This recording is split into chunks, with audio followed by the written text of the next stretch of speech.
Hey everybody, welcome back to the LuckyDog podcast. This is your host, Elias Roush. This podcast is sponsored by EliasRoushMedia.com, photo, video, digital media production.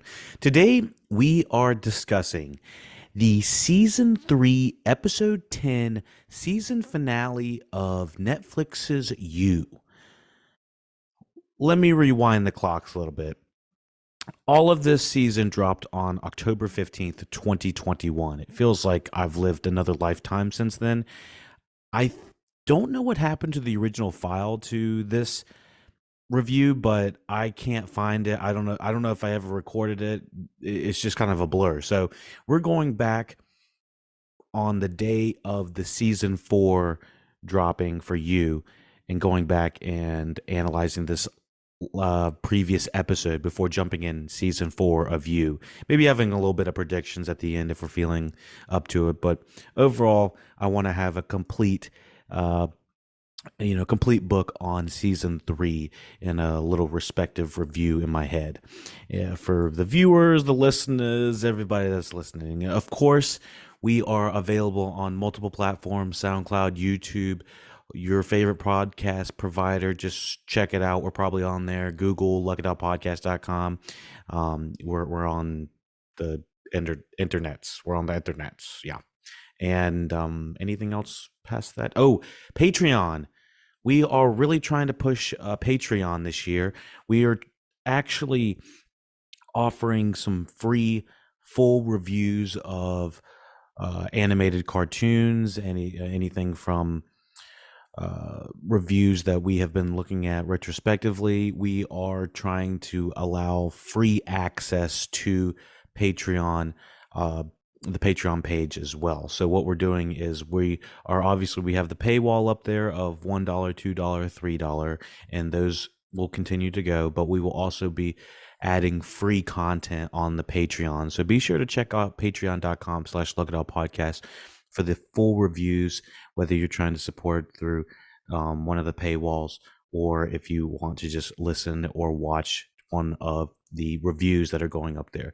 The most recent one we've uploaded was the HBO Max's animated show, Velma, season 1, episodes 1 through 4. We discuss on there. That is our most recent free Patreon exclusive. So be sure to check that out. And of course, check out the rest of the Patreon tiers as well if you're interested in helping support the podcast. So continuing on, again, lookitupodcast.com. You can find basically all of our stuff. You can go there and find all that. 5 stars on iTunes. You know what to do to keep us in the ranks. YouTube's, iTunes, whatever the podcast provider you're using, it helps tremendously. Thumbs upping helps other people find it. Share it with your favorite, movie, TV individual that likes this type of content. We are just trying to kind of go back and do a quick retrospective of this finale, but maybe we'll have some interesting opinions come through the feedback we can discuss in season 4 review as well. So let's hop into season 3, episode 10 of You. Again, I would have expected you to have seen all of season 3 of You. And of course, for the spoiler's sake, we will talk full spoilers for this season as well. I have not seen season 4, so don't expect any of that discussion unless it's just speculation. All right, so let's hop into what the hell's going on. All right, here's the plot. Love admits to Joe that she attacked Theo and left him in the basement, and suggests the two have another baby.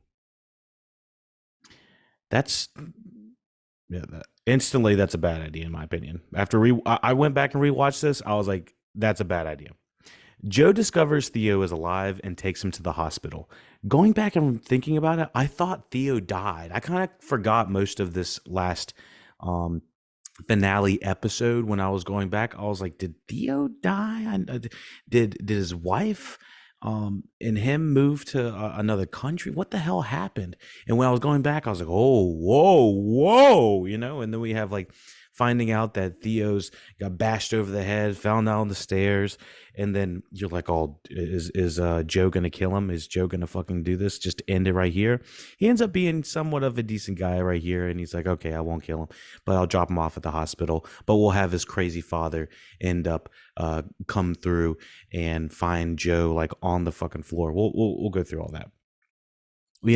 Ends up Theo and his father end up having a okay ending, but we'll discuss that in a second. Love finds Joe's discarded shirt stained with Ryan's blood and realizes Joe is obsessed with Marianne.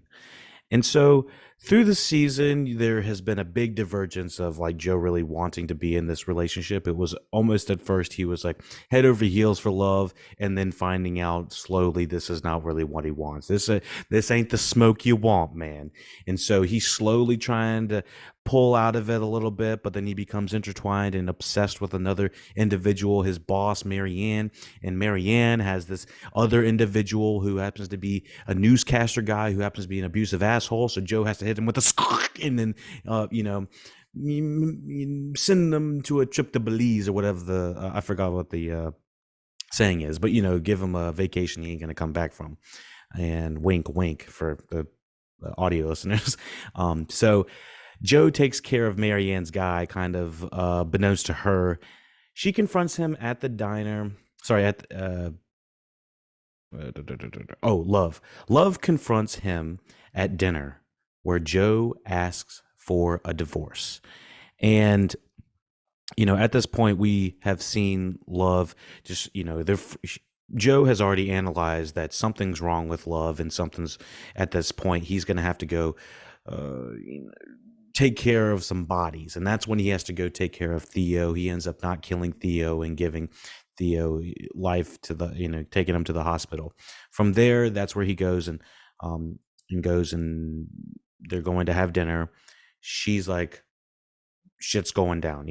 I know everything.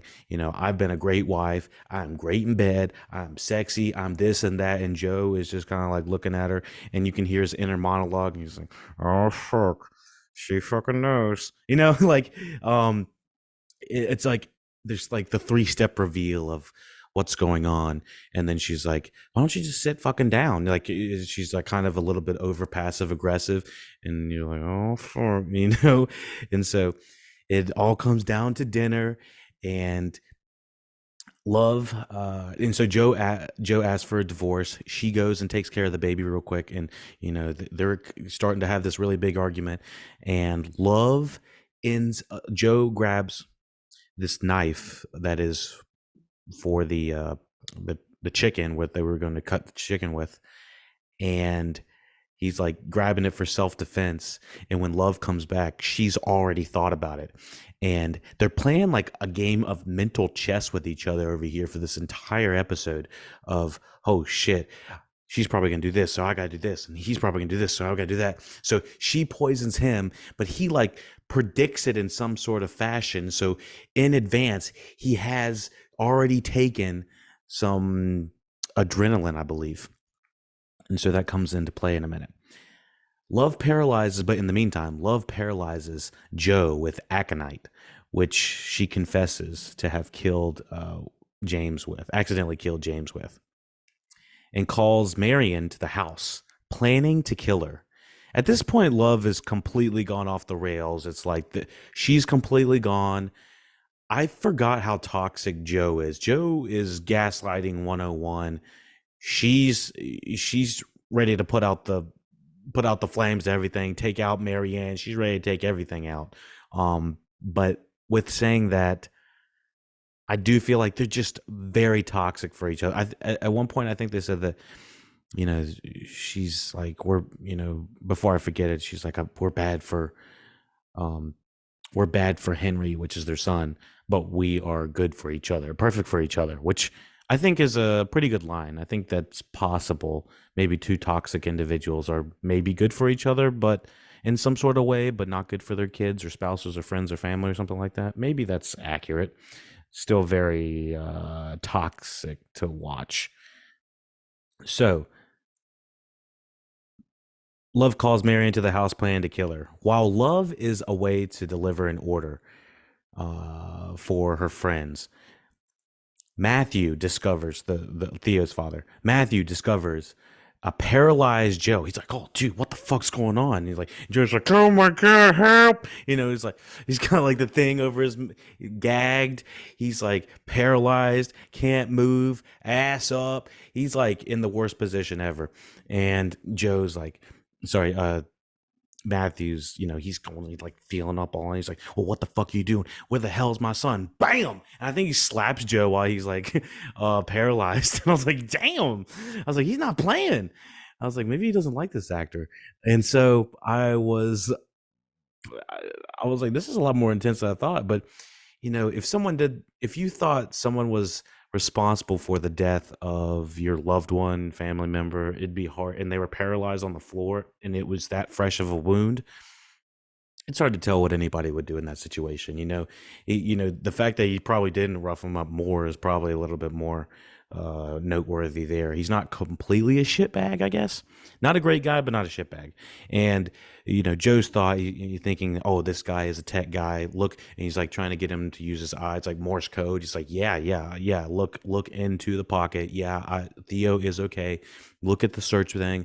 There's a hospital that we just went to. That's where Theo is, and so that's where that entire plot line is finished up. And I was like, I guess this is fine.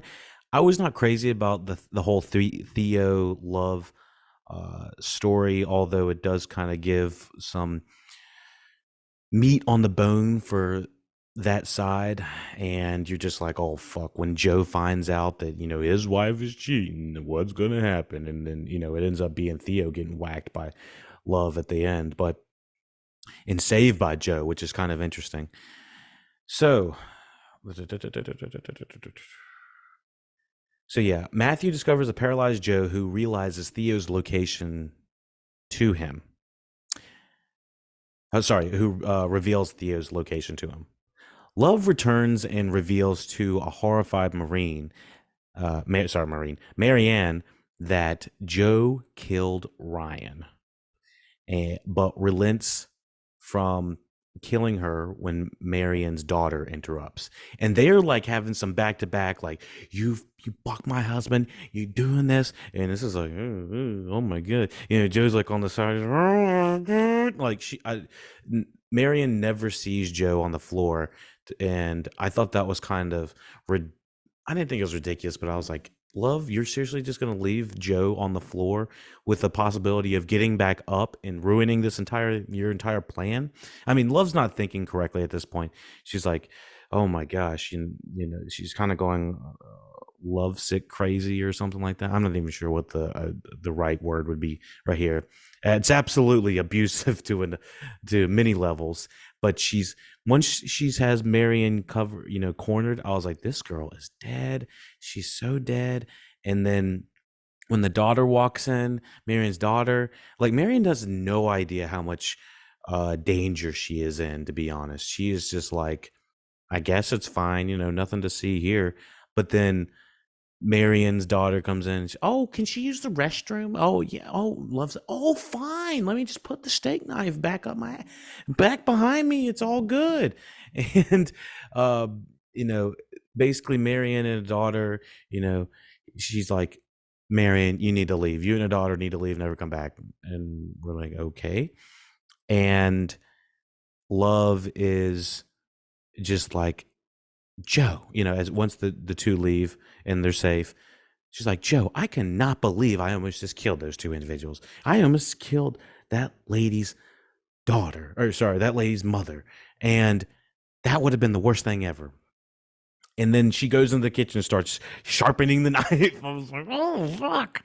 And so, uh, yeah, continuing on, Marion leaves. Love prepares to kill Joe and kind of goes around him, starts like kind of wrangles him from the back, and she's like, get over here, and gets kind of like behind him, and you can kind of hear his inner monologue, and he's like, 3, 2, 1, shit, and like stabs her with this, I guess, It's not aconine, but it's something else.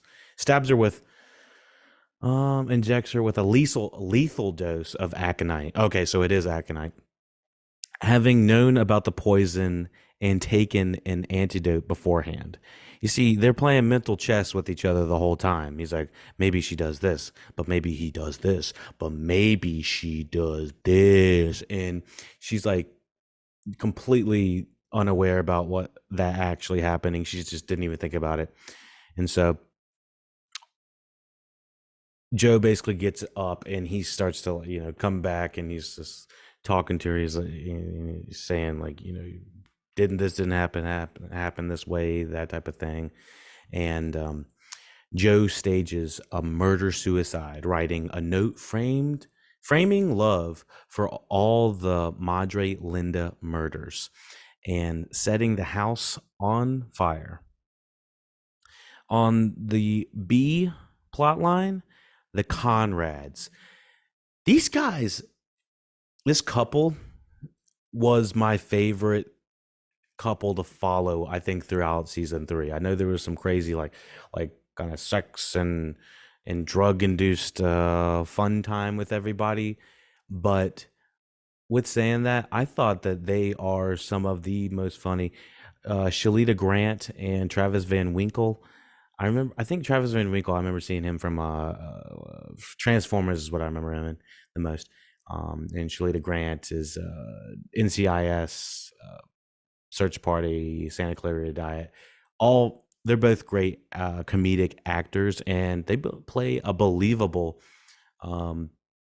couple. I don't remember if they were husband. I guess they are a husband and wife, but I thought that they are so funny and believable and somewhat relatable in so many ways. One thing I just completely forgot about this show was how funny it was. I think for how dark the show is and how dark the show can be, it's got a pretty level sense of humor. Let's continue. The Conrads find Love's spare key inside the cage and free themselves, strengthening their marriage in the process. And like the whole time they are arguing their asses off. This is your fault. This is your fault. And then they come together, they fall apart. They're like, oh, but we got to make through this. And then eventually they make it through the entire process. And it's so funny to see them on the TED Talk stage from their like, setting the cage free or something like that. They're cage free and cage free living or something like that. I don't remember what the fuck, but I thought it was just like such a ironic and kind of ironically dumb, but also cute at the same time. And I was so happy that they actually lived. I was kind of worried. I didn't remember if that actually happened, but that all flooded back. And I did remember how this season ended. So let's continue. Matthew and Theo grow closer over the latter's recovery. Joe leaves Henry in the care of Dante, his coworker at the library, and he then adopts a new identity and escapes to Paris in search of Marianne. And that, my friends, is season 3, episode 10 of Netflix. Didn't think we were going to be able to do it this quickly. Didn't think we were going to be able to do it this efficiently, but I think we did. Couple small nitpicks I want to talk about. I love the reveal of seeing that Joe is in France. I think there's individuals talking in English when he's there, but then the bartender, barista, whatever, calls him Niche or something like that, and I think that they were saying Nick in French or something like that. And then you find out the slow reveal that he's still looking for her, and he's in Paris. So we might have a new setting. I wonder if he decides to stay there for season 4. Curious how they keep this fresh. I would say that it was smart to probably remove the character of love. I'm not exactly sure if it's smart for him to just continuously kill each of his girlfriends. It's getting a little bit like, I don't know how many seasons that's sustainable. So he's technically at 2 now, maybe 3 girlfriends, give or take. I'm trying to remember his past. We'd have to go back and look at this season. Check the tapes. But anyways, I would say I'm not sure how sustainable it is for him to keep killing his girlfriends and him keep getting away with it. What is the end game for Joe? I was going to say Joel for some reason. Joe. Is the end game for Joe? I think that's kind of the most interesting thing to talk about, because I don't think this show is infinitely like, we need 10 seasons of this show. I know Netflix wants 10 seasons of this show because I'm sure it's cheaper to make than the majority of their sci-fi or genre bending type stuff. This has got to be much more, I don't know, cheaper, quicker to turn around and stuff like that, more affordable. So I would say I think the best thing for Joe, death kind of seems like an easy way out for this guy. I'm going to say the best thing for Joe is probably jail of some sort, but I haven't exactly decided what kind of jail. What would be his the worst kind of jail for Joe?